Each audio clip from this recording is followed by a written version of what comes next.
Welcome back to part two of Why Am I Single? Now, just like we said in the first episode, this is a question that a lot of people, Christians and non Christians, are asking themselves. And today I'm going to help you answer that question. My name is Fawn Peter. I am a faith based mindset coach, and here I help you grow emotionally, spiritually, and mentally so you can live better lives. Before I proceed, let's do a quick recap of what we talked about last week. Last week, we talked about the fact that the reason number one that you are still single is that you're not ready.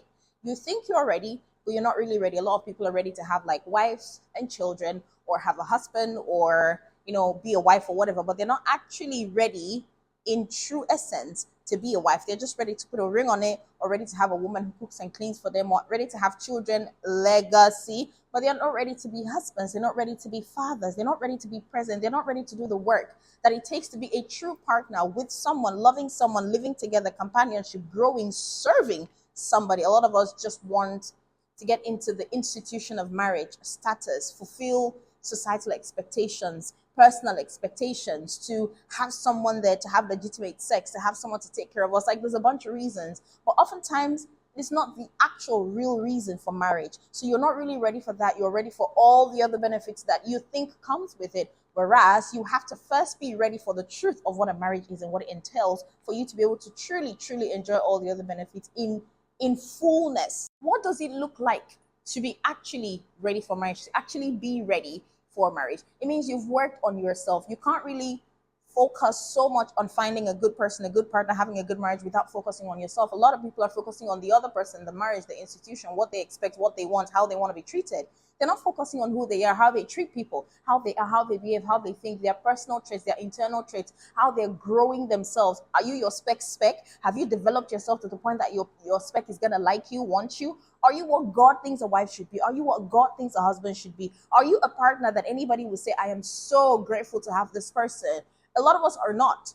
We're just ready to have someone, but we're not ready to be someone. So if everybody's ready and looking out for someone to have, but nobody is ready to be that person someone else wants to have, we're all just running around. And now when you do that, you find that you make wrong decisions, you find yourself in the wrong circles, you behave in the wrong ways, and you basically sabotage relationships, or you either pick or find yourself in wrong relationship. There's a host of reasons. But because you're not truly, truly ready, you do all these things. You see, someone who has worked on understanding patience, love, kindness, service in a relationship is most likely going to be in a relationship an avoidant, a narcissistic person, or someone who is entitled, or someone who just doesn't understand what to do. And they don't treat their partner right, or they're lacking in so many ways, which can then lead to the end of a relationship. And then you're back asking yourself, why am I single again? We dated for like how many years? Do you get my drift? Or because you haven't done the work on yourself to know who you are, know what you want, develop yourself, refine yourself, and know how to make right choices, know the things to look out for, not all this superficial nonsense. Because you haven't done that work, you keep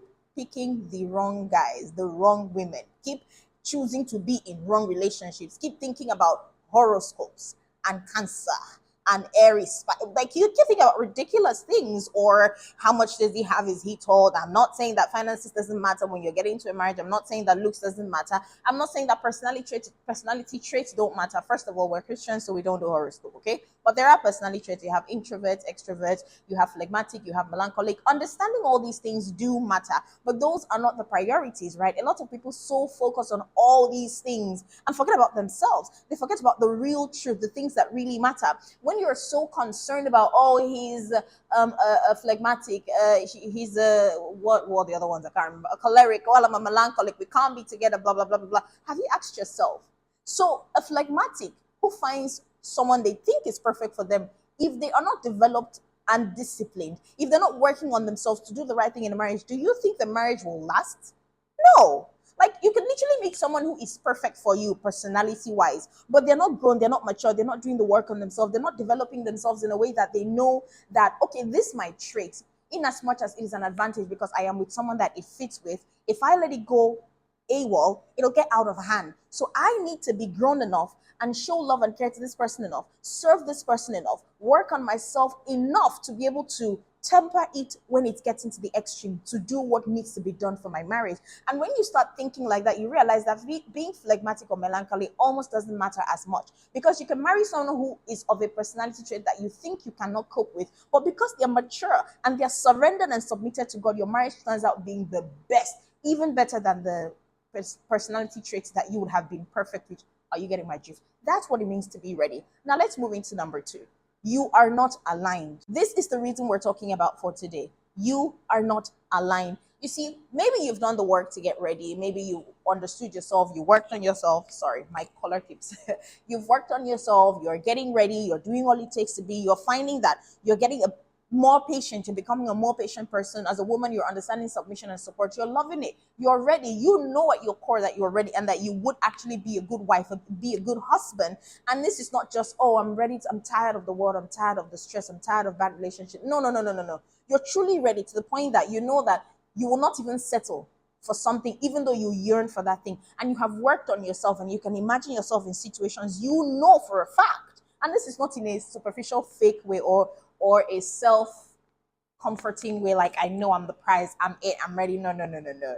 Because I feel like when anybody knows the work that they've done on themselves, the work that they're going to continue doing, they don't walk around saying I'm the prize. Because baby, you know you're fallible. You know you're not perfect. You know you're not a saint, and you know there are moments where you may not be at best capacity. But you know you've worked on yourself, and you're constantly be working on yourself. And you know that you're looking out for a man or a woman who understands that and is not always looking for rosy, beautiful, positive times. Oh, good vibes only, be my peace. No.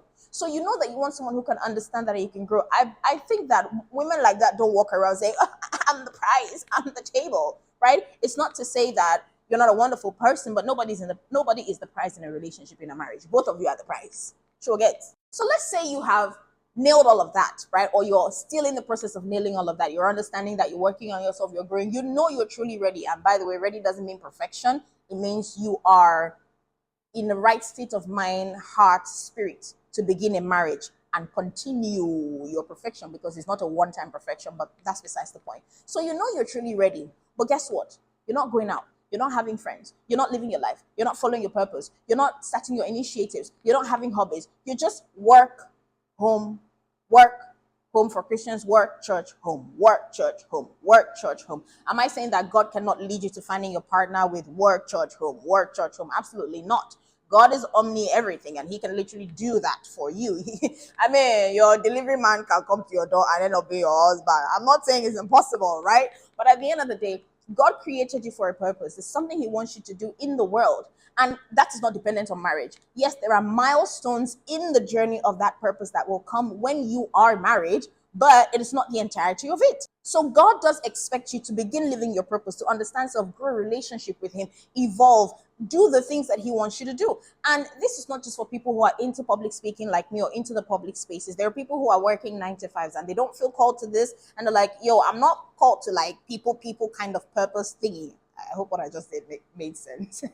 I'm called to something different. Some people say I'm not called to anything, it's just my 9 to 5. But I bet you, except your 9 to 5 is in line with your calling, you have a calling outside of your job. And if you're able to find that and start doing it, start living it, it doesn't have to be in big, exorbitant, magnificent ways. It can be in the little ways, the very teeny tiny ways. Going to an orphanage every month and donating something, giving 5,000 every month to someone who needs something, going for a community event that you're not the one hosting, you're just part of the community, meeting people, connecting, and being that person that people can call you and say, hey, I need help, and you're excited to help, not burning yourself out, not losing yourself in the process, but being able to impact people's lives, to impact the community around you, to impact the world around you. Okay, what's your social life like? Do you have friends? Do you hang out? Do you go out? Or are you the person who's always in the house? What's your family relationship like? Like, what's your life like? Do you have hobbies? Are you doing things that are useful? Because there's a lot of people that just go to work, come back, have a drink, sleep, watch movie, go to work, come back, have a drink, sleep, watch movie, and on the weekends it's clubbing,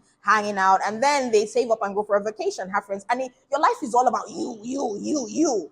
Like, your life should be about more than just you. Yes, you have your social relationships, you have your social life, you have the fun things for you, but you need to step out of that a little bit. It's so beautiful when you're living a life like that. And trust me, there are a lot of women and men who meet their spouses on the journey of purpose. Are you aligned? Are you living your life? Or you're just holding your breath and waiting for a man or a woman to find you, or to find a woman so you can propose and get married? I have seen influencers on TikTok, and their whole influencing page or whatever is based upon relationships now, not relationships in a well, it's useful to in a certain sense, but it's mostly, oh, I'm yearning for what I'm gonna do for, I can't wait for, I'm yearning for, like, okay, what else? What else? Now, this is different from people whose platforms are about relationships in the sense that they're teaching you about the relationships, how to think, etc. That is value, right? The goal is not on, oh, I want someone. It's on, let me teach you how to live because I am called to better people in the area of this. That's different. But there are people who just, it's not really pining, but to me, it's pining. And it's like every single video is about how I feel about my wife, what I'm going to do with my wife. Like, get off of that a little bit, okay? What more is your life about? Live your life, explore. There's this popular lady who is always bashed by social media in Nigeria for how she got her husband and all of that. And I remember reading a comment someone made to her. The person said, "Is it always about your husband, your husband, your husband, your husband, your husband, your husband? My husband is my husband." And it's not even in a healthy way teaching us something useful.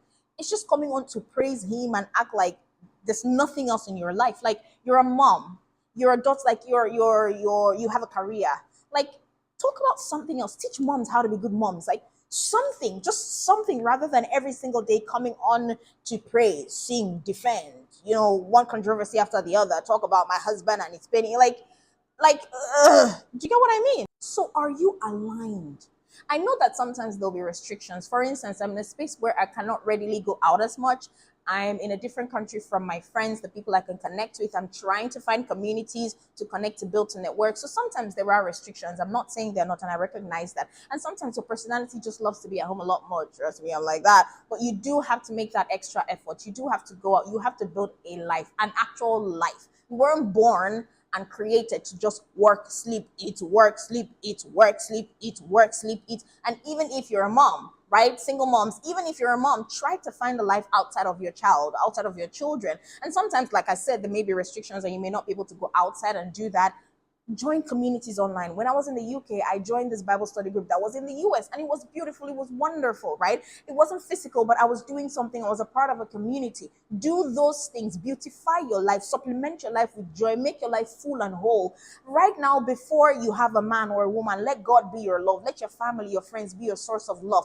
Pour into them. Pour into yourself. Go for picnics. Do things. Live. And it's not just about fun. Remember, find purpose and follow purpose. Align. And one of the benefits of doing this is that you realize that you're not so focused on finding a wife, finding a husband. Sometimes you're so, busy with the things that you're doing that it's not front center of your mind, and you don't get depressed that, oh my God, like you're so busy doing something that in a week or two you realize you haven't even thought about, oh, my husband or my wife, when I'll find them. But when you're not doing anything, it's on your mind every day. It's on your mind every day. And then you go on social media and it's like, oh God, when? Move out of that space. Do something. Is it easy? Not always. For the extroverts and the people who are always outside, it's probably a little bit easier. But for my introverts like me and ambiverts like me, make an effort. Okay? Now, these are the two main reasons. Watch the other video as well as this one. I've recapped the first video in here as well, why you are still single. I'm sure there are many other reasons, but I believe that these two are the umbrellas that every other thing falls under. If this blessed you, you have questions, you have something to add, you want me to talk about something else that you think might bless you, drop it in the comment section. Share this to someone who you think needs to hear this. Remember to like and to subscribe for the next video next week. Once again, I love you guys, and I just want you to live your singlehood and enjoy your singlehood and find purpose and navigate your singlehood in the best ways that you can. So this is the reason why you're still single. Now you can do something about it. I love you, and I'll see you on the next video. Bye.